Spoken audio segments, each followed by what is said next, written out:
So today we're going to work in frames, basically templates, where you can drop your images in. So we're going to go to New File, and New File. We're just going to select any of these because we're going to put our own custom sizes in. Please make sure this is set to pixels. Okay, so we want to make sure that's set on pixels. We're going to put 1000 pixels in for the width, and then for the height it'll be 500 pixels. Again, make sure they're pixels. Resolution, we're only going to show this digitally, so we will put 100 resolution.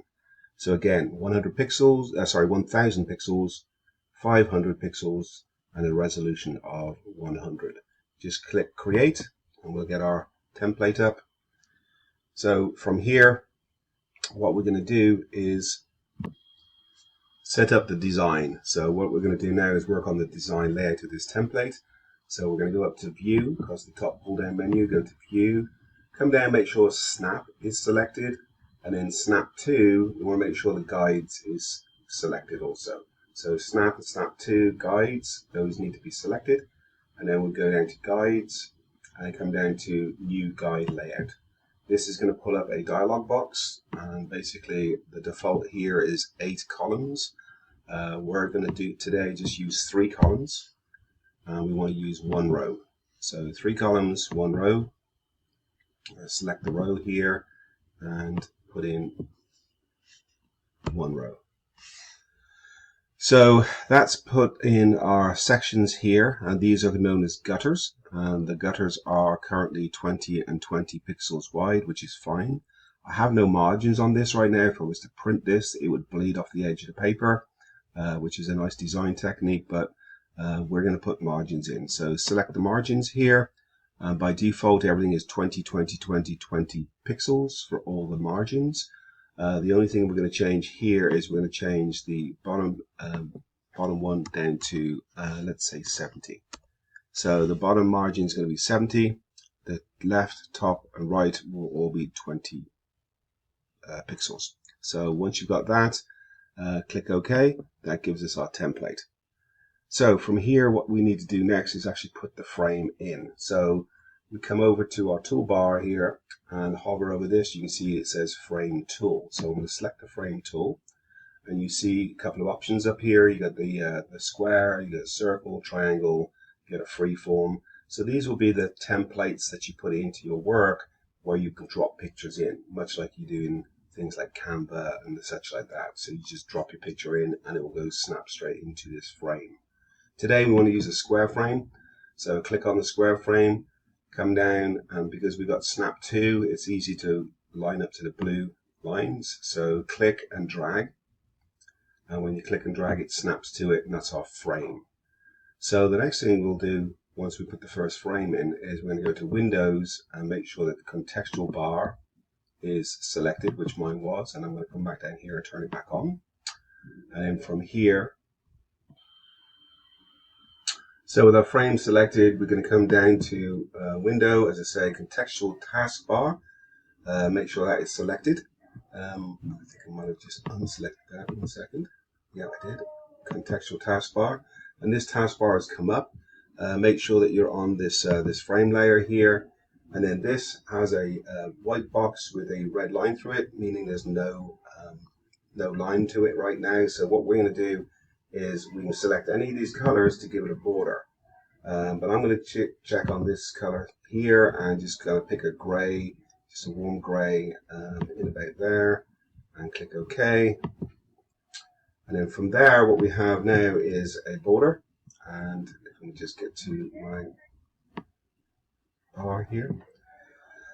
So there's the line that will be around my frame, and it's currently at 1 point. So what I'm going to do is set it to 5 points. So I have a 5-point frame around my line there. So again, I want to change this to 5. I've changed the color. I'm going to change the size of my border here. Change that to 5 pixels. Hit enter, and now I have a border on that.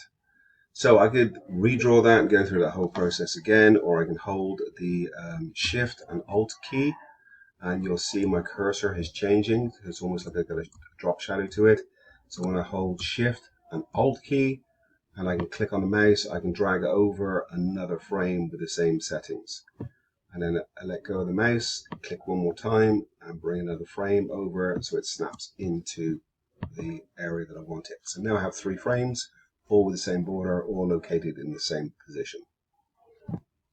So now we get to add the pictures in, and again, if you click on one of the frames here, my contextual bar is still open, so I've got this bar come up. If it's not there, go to Window and go down to contextual bar, which would be down there. So mine's already turned up, so click on the frame that I want to put my picture in. I go to Import Picture, find the pictures I want to put in. I just drop this one in, double click, and it sets it. That's a pretty good location, so I'll go over to the next one and click Import. Find my next picture I want. I'll put the one where she's holding the bowl. Now her head's cropped off on this one, so what I can do is actually click and just drag that down a little bit. In fact, I can Control T and crop it if I need to, but that's a good location right there. So click on the final frame here and go to Import Picture. Find the last picture I want to put in, and then again this one's a little bit too high here. I want to try and drop it down a little bit so our head's more in line with the other heads, so that works right there. So that's what we have as far as the pictures go. So the last thing you do here then is basically you're going to put your signature on here. So take you can actually sign your picture, sign your signature, and then scan it into the computer if you want to, or you can just basically type it in. And let me pull this down here. Oops.